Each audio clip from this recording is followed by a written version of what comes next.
Okay, so this is our first lecture of Sem 1 and it deals with Greek theatre.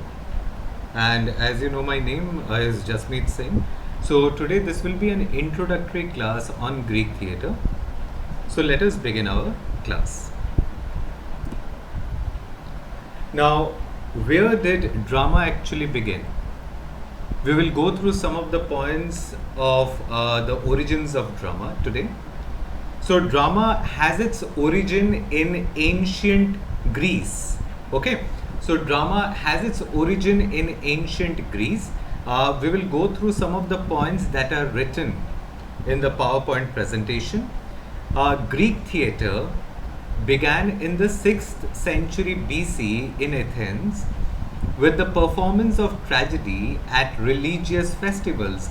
So, if I say that Greek theatre began in the 6th century BC in Athens, I mean that we are talking of a timeline before the birth of Jesus Christ. Okay, and we are talking of the origin of Greek theatre in Greece before the birth of Christ, and this is the meaning of BC actually, before the birth of Christ, and in the 6th century BC in Athens with the performance of tragedies. As we know, if I ask you to define a tragedy or a comedy, we have this very fine working definition that tragedy ends in sadness and comedy ends in happiness. Okay, so as you can see that theatre, Greek theatre began in the 6th century BC in Athens with the performance of tragedy at religious festival.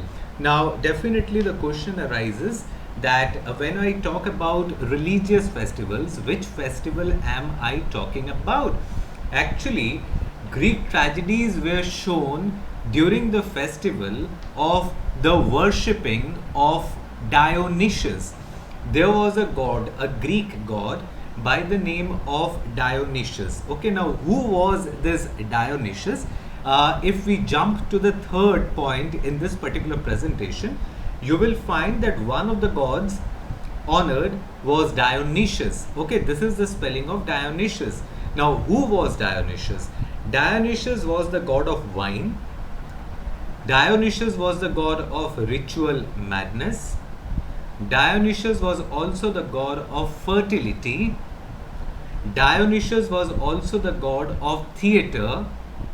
And Dionysius was also the god of religious ecstasy in ancient Greek religion and myth. That means if you look at our parliamentary system, we will find that there are certain ministers who have multiple portfolios, like our prime minister who looks after many offices. Similarly, Dionysius is a kind of a minister, a modern day minister with many portfolios, many departments to look after. Okay, he is the god of wine, he is the god of ritual madness, he is the god of fertility, he is the god of theatre, and he is also the god of religious ecstasy in ancient Greek religion and myth. Okay, now who was Dionysius? Dionysius was the son of Zeus. This is the fourth point that I did mention in my PPT. He was the son of Zeus. And who was Zeus?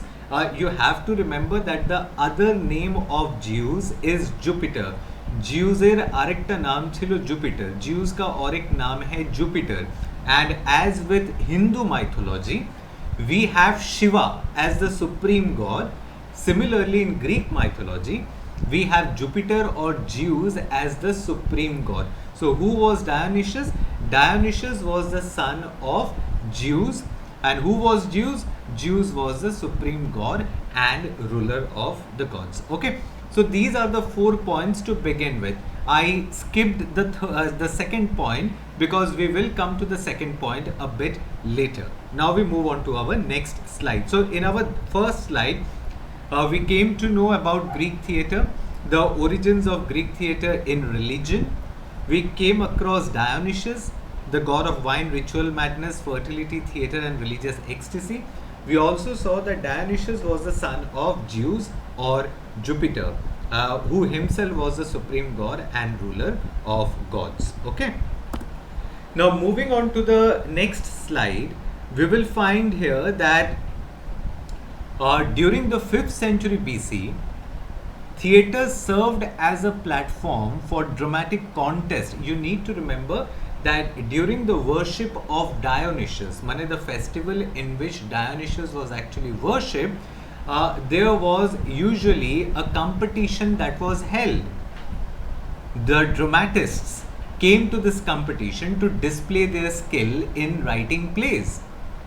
Okay, now who are these dramatists who participated in the competition? The name of the dramatists are Aeschylus, Sophocles, Euripides. These are the three writers who wrote tragedies. Okay, we need to be very clear about this. Aeschylus, Sophocles, and Euripides are actually tragedians, people who wrote tragedies. Okay, and they were writing tragedies for participating in a competition, and that competition was held during the Dionysius festival. Okay, now these three writers who were writing tragedies, they what were the rules of the competition? Competitions এর rule কি ছিল যেখানে এরা participate করছিল, या competitions के rules क्या थे? डायनिशियन फेस्टिवल में जो competition होता था, उस competition के rules क्या है? rules होच्छे each and every tragedian has to show 3 tragedies and a satire play.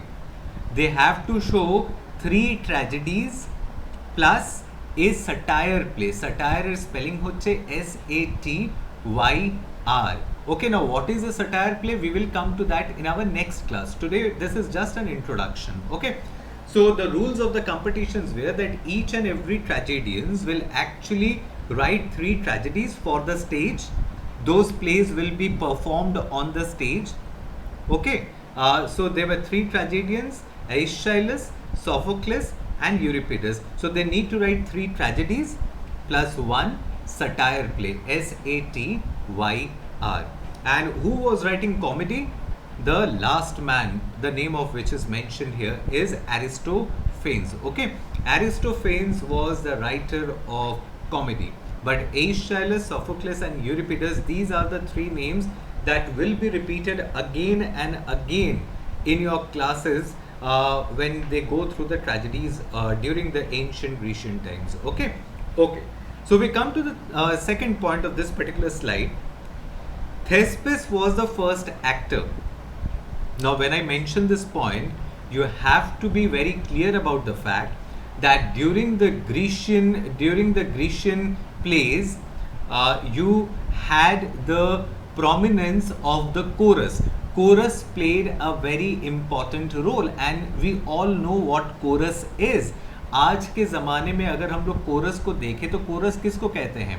If you see Sa Re Ga Ma Pa, you will find that there is this lead singer and there is this chorus. जो लोग हम कर रहे हैं उनको हम लोग chorus कहते हैं. And we know that chorus does not play a very important role in today's scenario. But that was not the case during the Grecian times. During the Grecian times, the choruses played a very important role. There were no actors in Grecian plays, but as we know, drama is actually evolving. So कुछ कोई भी चीज़ जब आस्ते आस्ते बड़ी होती है, कोनो जिनिस যখন आस्ते आस्ते बड़ो হয়, तो obviously অনেক কিছু add হয় তার সাথে. So आगे शुद्ध कोरस ছিল, पहले सिर्फ कोरस था. Then we had a man যার নাম হচ্ছে থেসপেস. ওকে, ওই কোরসের মধ্যেই একটা লোক ছিল যার নাম হচ্ছে থেসপেস. उस कोरस में ही एक आदमी था जिसका नाम था थेस्पेस. तो उसको एक्टर बनाया गया, पहला एक्टर. ओके, अभी भी कोरस रहेगा, कोरस एखोनो আছে, but Thespis becomes the first actor, and this is the reason why you will find that senior actors are called, in even today, senior actors of Bollywood and Hollywood industries are known as Thespian. Thespian जो बहुत पुराने होते हैं उनको कहा जाता है Thespian. Now the word Thespian has actually come from Thespis. Okay, so who was the first actor? you have to remember that chorus played an important role. There were no actors, but slowly and surely, drama is actually evolving. So we have the first actor. The name of the first actor is Thespis, and then we had the second actor. Then we had the third actor, and surely, but we find that today the actors have become very important. The chorus have been relegated to a secondary position, but that was not the case during the Grecian times. During the Grecian period, chorus played a very important role. Okay, so Thespis was the first actor. Initially, only 3 actors were allowed to perform each play, and this necessitated the introduction of the chorus to be an integral part of the play. And this is the point that I was emphasizing or reiterating, that chorus is an integral part of the play. You cannot or you could not have a Grecian play without a chorus. They have to be present in the play. So we come to the last point of this particular slide. The main role of the chorus was to comment on the action stage, and this is actually the role of the chorus that we still have today. If you go through with Shakespeare's Macbeth, if you read Shakespeare's Macbeth, you will find that the major characters, सबसे important characters Macbeth में कौन से हैं? जो सबसे के important characters Macbeth में कौन गुलो? Macbeth, Lady Macbeth, Duncan, ठीक है, Malcolm, Macduff. These are important characters, but there are some secondary characters also who are not that important. And if you go through the play of Macbeth, अगर आप Macbeth की कहानी पढ़ते हैं line by line যদি Macbeth এর গল্প পড়ো, you will find that there are certain secondary characters who provide additional information. যেই informations গুলো Macbeth আর Lady Macbeth বা Duncan আমাদের দিচ্ছে না, chorus যারা একদমই ইম্পর্টেন্ট নয় নাটকে, তারা কিন্তু আমাদেরকে অ্যাডিশনাল ইনফরমেশন দিচ্ছে। ओके, आशे-पाशे की होচ্ছে, आस-पास क्या हो रहा है, इसका इंफॉर्मेशन मैकबेथ में हमें कोरस दे रहा है। You need to remember during the Grecian times chorus का वही फंक्शन था। कोरस क्या करता था? कोरस कमेंट करता था, जो एक्शन स्टेज के ऊपर दिखाया जा रहा है उसके ऊपर कमेंट करता था। कमेंट करने का मतलब है, कमेंट করলে দুটো জিনিস হবে। कमेंट करने से दो चीज़ें होंगी, एक तो जो ऑडियंस है उसको समझ में आएगा कि नाटक में हो क्या रहा है, नाटके হচ্ছেটা কি সেটা বুঝতে পারবে অডিয়েন্স। আর সেকেন্ড অফ অল, কোরাস তোমাকে অ্যাডিশনাল ইনফরমেশন দেবে, some additional input or information will also be provided by the chorus. So this is the main role of a chorus in a Grecian tragedy. Now we move on to the next slide. Now as I told you earlier, who are the major playwrights of Greek theatre? The major playwrights of Greek theatre are ancient Greek tragedy. Let us first deal with ancient Greek tragedy. As I told you, there are 3 major writers who actually wrote tragedies during that period. তাদের নাম হচ্ছে, उनके नाम क्या है? They are Aeschylus, Sophocles and Euripides. These are the 3 names that you must remember, because these are the 3 people who were writing tragedies during ancient Greek times. Okay, Aeschylus wrote an estimated 70 to 90 tragedies. So this is the number of tragedies that Aeschylus actually wrote, 70 to 90, of which only 7 have survived. মানে आज আমাদের হাতে কটা tragedy আছে एइशाइलसের? we just have 7 tragedies, ठीक है, बाद बाकी सब खो गए हैं, हारिए गए बाद बाकी। he has written 70 to 90 tragedies, but we have just 7 tragedies. Okay, some of the names of his books are the Orestria trilogy, the Libation Bearers, the Persians, the Suppliants, etc. Now, etc. is actually not the name of a play, so don't confuse that with the names of the play.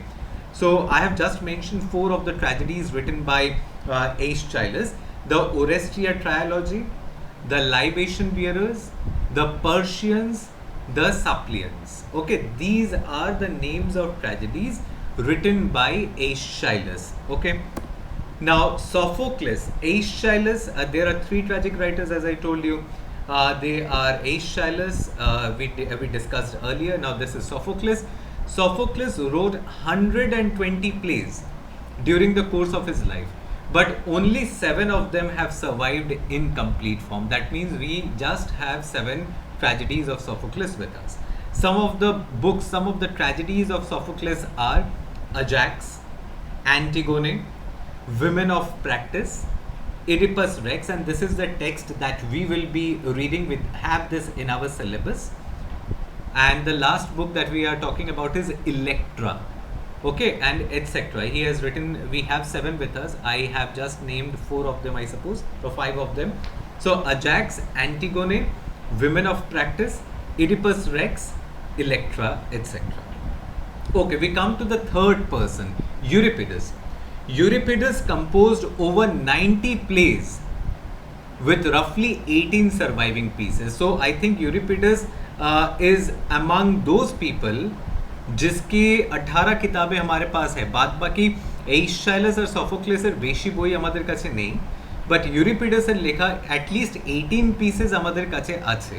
So we come to the examples once again. The books written by Euripides are Medea, Heracles, The Trojan Women, Hecuba, etc. There are other texts also. As I told you, there are 18 surviving pieces written by Euripides. Okay, so to name a few, these are the 4. So the point that you need to remember is that during the ancient classical period, there were 3 people who were writing tragedies: Aeschylus, Sophocles, and Euripides. Okay, now we come to Aristophanes. If you remember, Aristophanes was the only person who was writing comedies at that point in time. So Aristophanes wrote most of the comedy plays, and 11 of them have survived till death. आज हमारे पास कितने plays हैं Aristophanes के? 11 plays हैं আমাদের কাছে. Just 11 plays survive করছে আজ আমাদের কাছে. So some of the examples of Aristophanes' works are, the names of his plays are The Clouds, The Frogs, The Assemblywomen, Peace, etc. So again we have 4 examples from Aristophanes. Okay, so Aristophanes was the only writer who was writing comedy during the ancient Greek theatre. Okay? Okay, we move on to our next slide. Now, since we will be going through with tragedy, you need to remember some of the features that are there in tragedy. What is tragedy all about? During the ancient classical period, actually the word tragedy has come from the Greek word tragodia. Okay? The word tragedy has come from the Greek word tragodia. Tragodia. Okay? Now what do you mean by tragodia? Tragodia means a goat song. Tragodia का मतलब होता है goat song. Tragodia माने होच्छे goat, G-O-A-T, goat song. Goat मतलब बकरा, बकरी. Okay? A goat song. So definitely you people will be confused as to what is the connection between a goat song and tragedy. As I told you that tragedy has come from the Greek word tragoidia, and tragoidia means a goat song. Actually it might be the fact that during these festivals the goats were actually sacrificed. There was a ritual of the sacrifice of the goat during the religious festivals. Okay, so it might be, because we cannot be 100% sure about this particular fact, that why it is called a goat song, but this can be one of the reasons that since goats were actually sacrificed during the festivals of Dionysus worshipping, so that is the reason why the word actually comes from that particular thing. So tragedy comes from tragoidia, which means a goat song, G-O-A-T, a goat song. So what is tragedy all about? What are the features of tragedy? The first feature you will find if you go through any tragedy written during the ancient Grecian time, you will find these particular features. Now what are these features? The first feature that you will find in a tragedy is you will find the fall of the central character or hero of the play.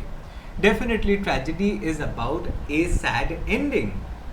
So যেই হিরোকে আমরা দেখবো যখন গল্পটা শুরু হবে, the hero appears to be very happy.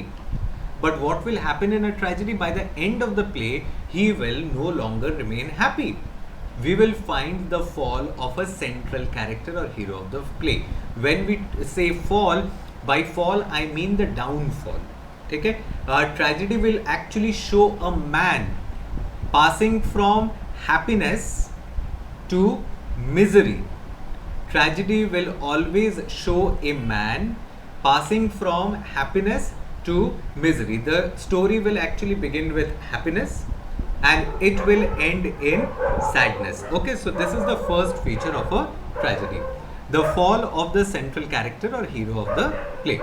Now we come to the second feature of tragedy. It will also show the fall of someone of great reputation. Now you need to remember that during the ancient Grecian times, tragedies were not written on common people. साधारण लोगों के ऊपर tragedies नहीं लिखे जाते थे, common manner ऊपर कोनो ट्रेजेडीज लिखा हो तो ना. It usually they were actually written on someone of great reputation. Okay, so definitely if the hero belongs to a royal family, if the hero is a king or a prince, only those kind of characters can be found in the tragedies that were written during the ancient Grecian time. So when we go through tragedy, what will we find? We will find the fall of someone of great reputation, okay, endowed with qualities that surpass all other individuals. That is the fall of a superhero. Definitely, suppose Oedipus that we have in our syllabus, Oedipus is written by Oedipus the king, or Oedipus Rex is written by Sophocles.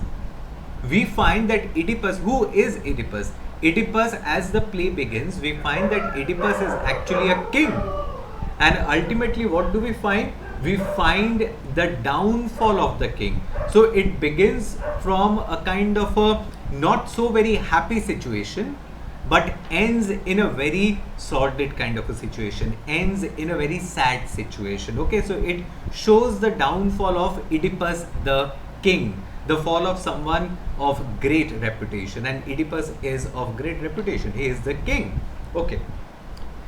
Now, his fall is brought about by circumstances beyond his control. Now, you need to remember that a tragic hero, the downfall of a tragic hero is not brought about by the tragic hero himself. मतलब tragic hero कुछ ऐसा काम नहीं करता है कि उसका downfall हो, ठीक है, लेकिन अनकॉन्शियसली कुछ ऐसा होता है जिससे उसका डाउनफॉल हो जाता है. His fall is brought about by circumstances beyond his control. এমন কিছু সিচুয়েশনস যেটার উপরে তার কন্ট্রোল নেই, আর সেই সিচুয়েশনসের জন্যই তার কিন্তু ডাউনফॉलটা হচ্ছে. ঠিক है, कुछ ऐसे सिचुएशंस होते हैं जो हमारे कंट्रोल में नहीं होते हैं, and that brings about the downfall of the hero of a tragedy. Okay, so his fall is brought about by circumstances beyond his control, and the last point in a tragedy that we find is by an inherent flaw or weakness in him that triggers the fall. Now, if you define a tragic hero, if I tell you, if I ask you to define a tragic hero, what will be your definition of a tragic hero? In fact, Aristotle, I hope you remember, or you have heard about Aristotle. Aristotle was the student of Plato, and Plato was the student of Socrates, and Aristotle was a philosopher, mathematician, astronomer. He was everything, in fact. Okay, so Aristotle defined tragic hero as a person who passes from happiness to misery, not because of anything that he does consciously, but because of an inherent flaw. उसके अंदर कुछ खामियां हैं, उसके अंदर कुछ weaknesses है जो उसको भी शायद नहीं पता है, and ultimately those weaknesses, those flaws actually bring about his downfall. Okay, now if you remember, in our very first slide I skipped the second point. Okay, so now we will be dealing with the second point, and this is a point, this is a definition of tragedy that has been given by Aristotle himself. Now, what is the definition of tragedy according to Aristotle? What is the definition? Tragedy is an imitation of an action that is serious, complete, and of a certain magnitude, through pity and fear, effecting the proper purgation. Now let us explain this definition to you. Tragedy is an imitation of an action that is serious, complete, and of a certain magnitude. There are 4 points. There are 4 words which are very important. The first word is imitation. The second is serious. The third word which is important is complete. And the fourth is certain magnitude. These are the 4 words which are important in this particular definition. The first word, imitation, I will deal with imitation later on. We will first deal with the word serious. Now, what is a tragedy? Tragedy is an imitation of an action that is serious. According to Aristotle, a tragedy should not have any comic element. It starts in a very sad atmosphere and ends in a greater sad atmosphere, kind of a thing. Okay, there will not be any comic element in tragedy. If you go through the tragedies of modern day, মানে আজকের দিনের যদি কোনো tragic গল্প পড়ো, তোমরা দেখবে ওই গল্পের মধ্যে মাঝে মাঝে কিছু কমিক এলিমেন্টস চলে আসে।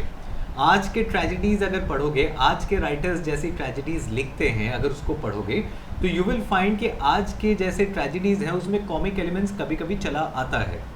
ठीक है, जैसे पकड़ो, you people must have seen a movie called Tere Naam by I think Salman Khan was the hero in that particular movie. Tere Naam is a tragedy. Okay, but when you go through Tere Naam, when you see the movie, you will see that there are certain humorous elements, there are certain comic elements in the movie. So the concept of tragedy has changed in the 20th and the 21st century. But during the ancient Grecian times, if you are writing a tragedy, there won't be a single comic element in your play. Okay, it has to be serious. Tragedy is an imitation of an action that is serious. Complete. Now complete का मतलब क्या है? वो completed मानेटा কি হবে? A tragedy should have a beginning, a middle, and an end. END. Okay, a tragedy should have a beginning, a middle, and an end. Okay, now what do you mean by this? I give you 2 examples for better understanding of the term complete. Suppose the first example is that a boy, this is the first example, a boy gets onto a bus and he sees a beautiful girl in front of him. Okay, suddenly one day he gets on a bus and he sees this beautiful girl in front of him.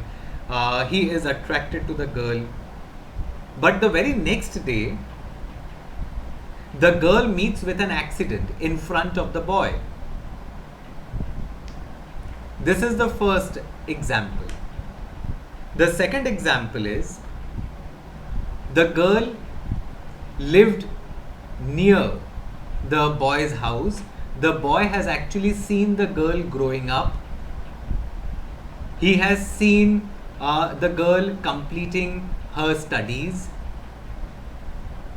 And suddenly one day he has also seen the girl dying. This is the second example. मतलब second example में लड़के ने लड़की को पैदा होते देखा है, बड़े होते देखा है, पढ़ते देखा है और मरते भी देखा है.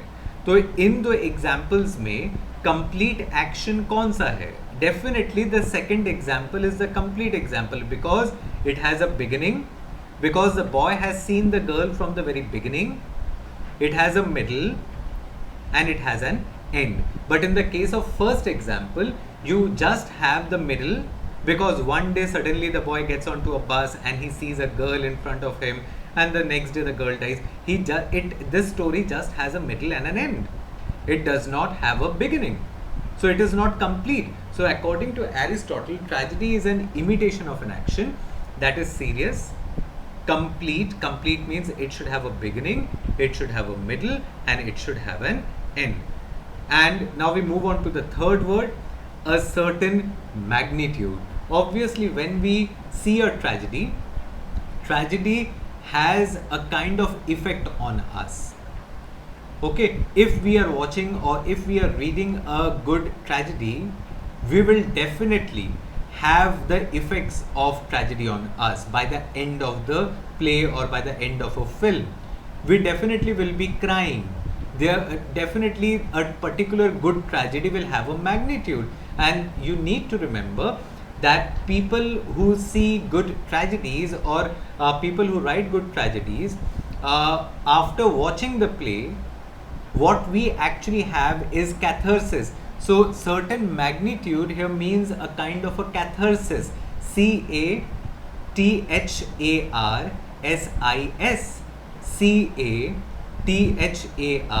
Catharsis. Now, what do you mean by catharsis? For a clear understanding of what catharsis is, we can divide catharsis into two parts. Catharsis means pity and fear. Pity and fear. Now, suppose when I go through a particular tragedy, suppose I am reading a book called Oedipus Rex, which is there in my syllabus, and when Oedipus actually dies, and after going through the play, I know very well that Oedipus has done nothing.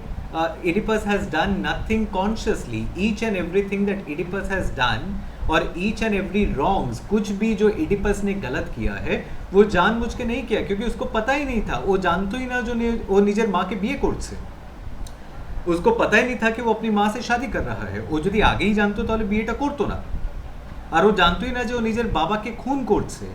अगर उसको पहले ही पता होता कि वो अपने बाप का मर्डर कर रहा है तो मर्डर नहीं करता, उसको नहीं पता था। Actually, this is the story of Oedipus, that he marries his mother and kills his father. And ultimately, when Oedipus comes to know about it, that he himself has killed his father and married his mother, what does he do? He actually blinds himself. वो अपने आप को अंधा कर लेता है।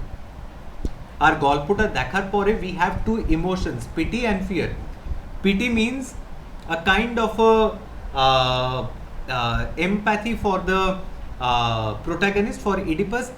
बेचारे के साथ बहुत बुरा हुआ, पिटी। ठीक है, तो पिटी का मतलब क्या है कि बेचारा एडिपस, उसकी तो कोई गलती ही नहीं थी, उसके साथ ऐसा हो गया। और फियर किस लिए? बिकॉज ऐसा हमारे साथ भी हो सकता है। ठीक है, তাহলে आफ्टर वॉचिंग अ ट्रेजेडी দুটো ইমোশনস আমাদের ভেতরে অ্যারাইজ করে। একটা হচ্ছে pity, pity for the protagonist of the play, and fear কি the same thing can happen to us also.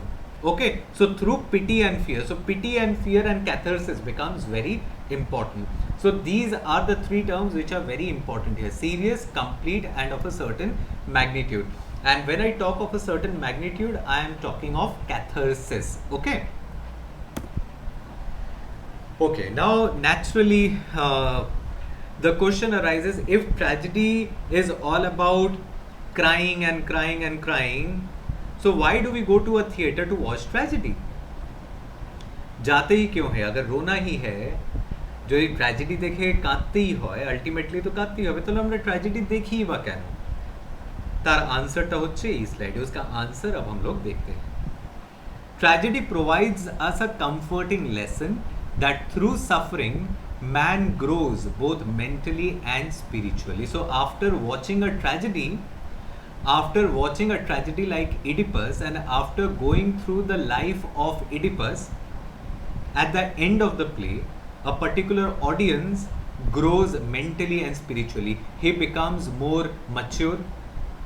He comes to an understanding of life. What kind of an understanding? He comes to an understanding that fate, F-A-T-E, भाग्य को कभी आप defeat नहीं कर सकते हैं। जो भाग्य में लिखा है वही होने वाला है। ठीक है, इसका मतलब क्या है? हम लोग सरेंडर कर दे, तार माने कि আমরা सरेंडर করে দেব বিকজ ভাগ্যে লেখা আছে যে এটাই হবে? No, from the ancient Greek tragedies we come to know that even when the characters know that fate is predetermined, they know যে আগে থেকেই সবকিছু লেখা আছে ওটাই হবে, they do not surrender, they fight to change that particular fate. They know that ultimately they will lose, but the fight is important, the struggle is important, and that is the thing that we learn from a tragedy. Okay, so when we watch a tragedy, at the end of a tragedy we grow both mentally and spiritually. Number 2, The essence of tragedy is in man's recognition of his own folly and in his acceptance of the misfortunes that follow as a means of atonement. Man fights against destiny, he tries to change destiny, लेकिन ultimately उसको accept करना ही पड़ता है. उसके साथ जो भी होता है, he has to come to an acceptance of the misfortunes that follow as a means of atonement. But the man has to fight, the man has to struggle. You cannot give up without fighting. Okay. The other reason is why we go to watch a tragedy is because it also gives us pleasure. ठीक है, obviously entertainment तो होता ही है. Tragedy देखें या comedy देखें, entertainment tragedy से भी होता है. रोमियो, हम लोग जब दूसरा कोई suppose Romeo and Juliet last में मर जाते हैं, बहुत दुख होता है, लेकिन उसमें भी तो प्लेजर हम लोगों को मिलता ही है. ठीक है. So pleasure is also one of the factors that we go to watch tragedy. Point number 4, the protagonist does not fault others for his suffering, but accepts his flawed action. Usually, you need to remember that, as I told you, that we actually gain pleasure from tragedy. याद रखना, शेली, PB शेली बोल के एक writer थे, একজন writer ছিলেন, poet, romantic poet, যিনি romantic এজে লিখছিলেন, তাই রোমান্টিক পোয়েট বলছি. ওনার নাম হচ্ছে পিবি শেলি, পার্সি বাইস শেলি. ওকে. তো उनकी एक पोएम है, उसमें एक बड़ी फेमस लाइन है, একটা খুব ফেমাস লাইন আছে ওনার কবিতায়. Our sweetest songs are those that tell of saddest thoughts. Our sweetest songs are those that tell of saddest thoughts. Okay. Human beings take pleasure in talking about pain. আমরা দুঃখের কথা বলে না, তা ওইটার থেকেও প্লেজার অ্যাকোয়ার করি.